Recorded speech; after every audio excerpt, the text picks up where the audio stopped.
Hi అండి. వంకాయ పచ్చడి కోసం అయితే నేను ఒక హాఫ్ కిలో వంకాయలు తీసుకొని ఇలా శుభ్రంగా కడిగి పొడి క్లాత్తో శుభ్రంగా తుడిచేసుకున్నాను. స్టవ్ పైన కళాయి పెట్టుకొని 1 స్పూన్ మెంతులు, 2 స్పూన్లు ధనియాలు, 2 స్పూన్ల వరకు జీలకర్ర, ఒక 2 స్పూన్ల వరకు ఆవాలు వేసుకున్నాను. ఇవి వేయించి మిక్సీ గిన్నెలోకి తీసుకోవాలి. అదే కళాయిలో ఇంకొక 2 స్పూన్ల వరకు నువ్వులు వేసుకుంటున్నాను. నువ్వులు వేసి చూడండి, పచ్చడి టేస్ట్ అదిరిపోతుంది, చాలా బాగుంటుంది, నిలవ ఉంటుంది ఎక్కువ రోజులు కూడా. మనకి నిలవ వంకాయ పచ్చడి అని కూడా చెప్పుకోవచ్చు. ఫ్రిడ్జ్లో పెట్టినట్లయితే సంవత్సరం పొడుగు ఉంటుంది. ఒక్క వంకాయని 4 భాగాలు చేసుకుంటే సరిపోతుంది. స్టవ్ పైన కళాయి పెట్టుకొని కొద్దిగా ఆయిల్ పోసుకోవాలి. ఫస్ట్ వంకాయ వేయించి కిందకి దించేసుకోవాలి. ఇది ఊరగాయగా మన ఊరబెట్టిన ఊరగాయ కూడా చేసుకోవచ్చు. ఎట్లా అంటే వంకాయ ముక్కల్ని చింతపండుని కాస్త ఉప్పు పసుపు వేసి 24 అవర్స్ ఊరబెట్టాలి. ఊరబెట్టిన తర్వాత వంకాయ ముక్కలు సపరేట్ చేసుకొని చింతపండు, మనకి మెంతులు, ఆవాలు వేయించి పొడి చేసుకున్నప్పుడు ఆ చింతపండు కూడా వేసి బాగా పొడి చేసి ఆయిల్లో ఫ్రై చేసుకొని కూడా మనకి నిలవ పెట్టుకుంటారు. ఇలా నువ్వులు, ఆ ధనియాలు అవి పొడి చేసుకోవాలి. ఇలా మరీ మెత్తగా వేపకూడదండి. వంకాయ చూపించాను కదా, అలా వేపేసి సైడ్కి తీసుకోవాలి. ఈ పొడిలోనే కొద్దిగా అల్లము, వెల్లుల్లి, చింతపండు ఒక 20 గ్రాములు, కానీ నేను హాఫ్ కిలో తీసుకున్నా కూడా పులుపు బాగా ఉంటే నిల్వ ఎక్కువ రోజులు ఉంటుంది. అలాగే ఆయిల్ కూడా ఫుల్గా వేసినట్లయితే మనకి సంవత్సరం పొడుగు ఉంటుందండి. ఏంటంటే మనకి ఏ ఊరగాయనే ములిగేటంత వరకే ఆయిల్ అనేది ఉండాలి. ఆ పొడి చేసుకున్న పొడి అంతా వేసుకొని సాల్టు, మీరు ఎంత కారం తినగలిగితే అంత కారం కంటే కాస్త ఎక్కువ వేయండి. ఎందుకంటే పచ్చడి ఊరుతున్న కొద్ది కారం తగ్గిపోతుంటుంది. కాస్త కారం నేను వేసుకున్నాను. సాల్ట్ సరిపోకపోతే మళ్ళీ వేసుకోవచ్చు, తక్కువ వేసుకోండి. వేరే కళాయిలో ఓ 1/4 కిలో వరకు ఆయిలు, మినపప్పు, శనగపప్పు, ఆవాలు, జీలకర్ర, మెంతులు ఉన్న దినుసులు వేసాను. కాస్త ఇలా వెల్లుల్లి రెబ్బలు వేసుకొని ఇంగు వేసుకొని వేడివేడి ఆయిలే పోసేసుకోవచ్చండి. చల్లగా అయిన తర్వాత కూడా పోసేసుకోవచ్చు. ఎందుకంటే ఇవన్నీ వేయించుకున్నవే కాబట్టి మనం ఆవపిండి వేస్తే చేదు వస్తుంది అని అవసరం లేదు. మనకు ఆవాలు వేసి పొడి చేసుకున్నాం కాబట్టి చక్కగా వేడివేడి ఆయిల్ పోసేసి ఇలా పెట్టినట్లయితే 2 డేస్కి ఆయిల్ అంతా పైకి వచ్చేస్తుంది. టేస్ట్ కూడా చాలా చాలా బాగుంటుంది. రైస్లో కలుపుకొని తినొచ్చు. నేనైతే కొంచెం టేస్ట్ చేస్తున్నాను. పర్ఫెక్ట్గా ఉప్పు కారం సరిగ్గా సరిపోయినాయండి. కాస్త కారం ఎక్కువగానే ఉంది, టేస్ట్ అదిరిపోయింది. హాయ్ అండి. టమాటా వేయకుండా చికెన్ గ్రేవీ కర్రీ చేసుకుందాము. టేస్ట్ అదిరిపోతుంది. నచ్చితే ట్రై చేయండి.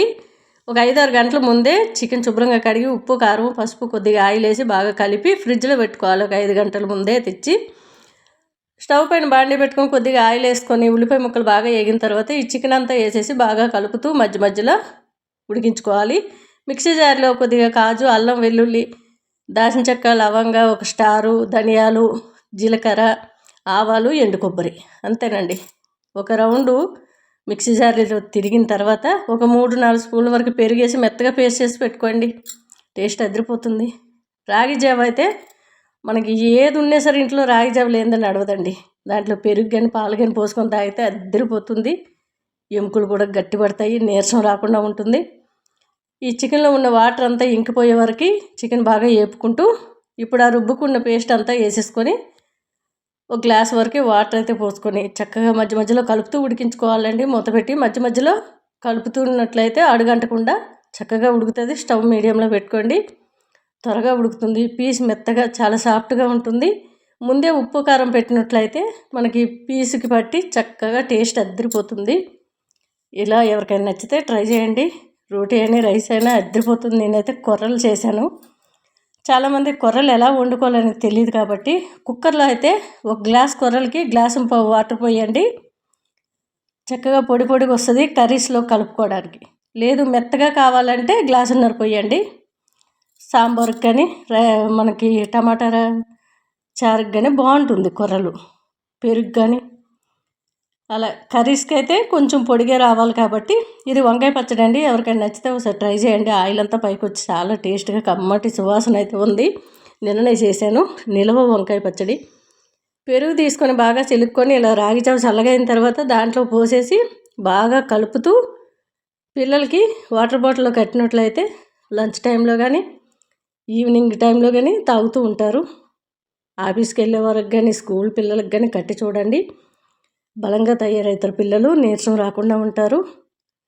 టేస్ట్ అయితే భలే ఉందండి పెరుగు రాగి జావ. చూసారు కదా, చక్కటి గ్రేవీతో చికెన్ కర్రీ రెడీ అయిపోయింది. కింద దించేసుకోవడమే. కొర్రలు చికెన్ కర్రీ రైస్ కూడా పెట్టాను, ఎవరికి ఏది కావాలంటే అదేనండి.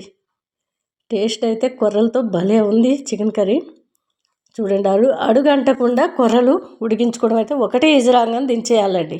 ఆ ఆవిరికే మెత్తబడిపోతుంది చక్కగా. నేను ఒక గ్లాస్ కొర్రలకి గ్లాసు వాటర్ తీసుకున్నాను కుక్కర్లో. ఒక ఎజరాంగానే కింద దింపేసుకుంటే చక్కగా వేడికి చక్కటి రైస్ తయారవుతుంది. కర్రీ అదిరిపోయింది. హాయ్ అండి, వంకాయ ఫ్రై, చిక్కుడుకాయ ఫ్రై, బొడ్డుబిక్క చారు చేసాను ఈరోజు. కొర్రలు పెట్టాను, కొద్దిగా రైస్ పెట్టాను. ఒక్కొక్కరు ఒక్కొక్కటి తింటారు కాబట్టి అట్లా. వంకాయ తినేవాళ్ళు చిక్కుడుకాయ తినరు, చిక్కుడుకాయ తినేవాళ్ళు వంకాయ తినరు. ఇది వంకాయ వేపుడు కోసం స్టవ్ పైన బాండి పెట్టుకొని నువ్వులు, ఎండుమిరపకాయలు, ఎండిపోయిన మామిడికాయ ముక్కలు వేయించి మిక్సీ జార్లో తీసుకొని పొడి చేసుకుందాము.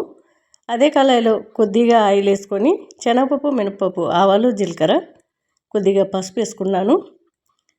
ఈ వాటర్లోని వంకాయలు ఒక్కొక్కటి తీసేసుకొని ఇలా సన్నంగా తరిగేసుకుంటే త్వరగా ఏగిపోతాయి. వంకాయ అనేది ఇట్లా గింజ కట్టకుండా ఉంది కాబట్టి చాలా లేతగా ఉంది. టేస్ట్ కూడా చాలా చాలా బాగున్నాయి. ఇలా లైట్గా ఏపగానే ఇది మెత్తబడిపోతుంది వంకాయ. పచ్చడికి అయితే మనం ముదురు వంకాయలు తీసుకుంటే చాలా చాలా బాగుంటాయండి. పచ్చడి కూడా ఒకరోజు 24 గంటలు ఊరబెట్టి చేసుకోవచ్చు. మా ఇంట్లో ఈ వంకాయ నేను తప్ప, మా హస్బెండ్ తప్ప ఎవరు తినరు మా పిల్లలు, అందుకని ఎక్కువ చెయ్యను. మొన్న నువ్వులు వేసి పచ్చడి చేశాను, అది కూడా ఇష్టంగా తింటారు. కొద్దిగా సాల్ట్ వేసి మూత పెట్టి మధ్య మధ్యలో కలుపుతూ ఉండాలి. ఈలోపు అయితే 4 ఎల్లుల్లి రెబ్బలు వేసి ఆ మామిడికాయ ముక్కలు, నువ్వులు పొడి చేసుకున్నాను. మరీ మెత్తగా కాకుండా కొంచెం రఫ్గా ఉన్నట్టు పొడి చేసుకుంటే బాగుంటుంది. ఆ పొడి అనేది ఈ వంకాయ బాగా వేగిపోయిన తర్వాత దాంట్లో వేసేసుకొని కొద్దిగా కారం పొడి, గరం మసాలా వేసి దించేయడమే. కాసేపు మూత పెట్టుకుంటే మనం వేసిన ఈ పొడిలు, ఉప్పు, కారాలు అనేటివి కాసేపు ఆ ముక్కలకు పట్టి టేస్ట్ చాలా బాగుంటుంది. ఎవరికైనా నచ్చితే ఒకసారి ట్రై చేయండి. నేను వంకాయ పచ్చడి కూడా చిక్కుడుకాయ పచ్చడి లాగానే పెట్టేసుకుంటూ ఉంటాను. ఈరోజు పెడదాం అనుకుంటున్నాను, టైం ఉంటే పెడతాను. షాంపూ పొడి లేదండి, తయారు చేయాలి కాబట్టి ఇంకా టైం ఉంటుందో ఉండదో అనుకుంటున్నాను. ఇదిగోండి, ఇలా వేపుడు చేసుకొని కిందకి దించేసుకోవడమే. అలా మూత పెట్టి ఉంచినట్లయితే మనకి ఉప్పు, కారం పట్టి చాలా టేస్ట్గా అయితే అనిపిస్తుంది. నువ్వుల పొడి వేసుకున్నాం, అదిరిపోయిందండి. చిక్కుడుకాయ అయితే ఉడికించి కొద్దిగా ఆయిల్ వేసి వేపుడు చేసుకున్నాను, అది కూడా చూపిస్తాను. ఇదిగోండి, వంకాయ వేపుడు, చిక్కుడుకాయ వేపుడు, ఇవన్నీ మన పెరట్లోనివే కాబట్టి అవి ఉన్నన్ని రోజులు వేపుతూ ఉంటే ఇంకోసారి పాదులు పెట్టాలనిపించదు. చిక్కుడుకాయ పచ్చడి పెడదాం అనుకుంటున్నాను టైం చూసుకొని. అది కొద్దిగా వంకాయ, కొద్దిగా పలసం చారు అంటారు, ఇది బొడ్డుపిక్క చారు అండి. ఆ వీడియో కూడా ఉంది, నచ్చితే చూడండి.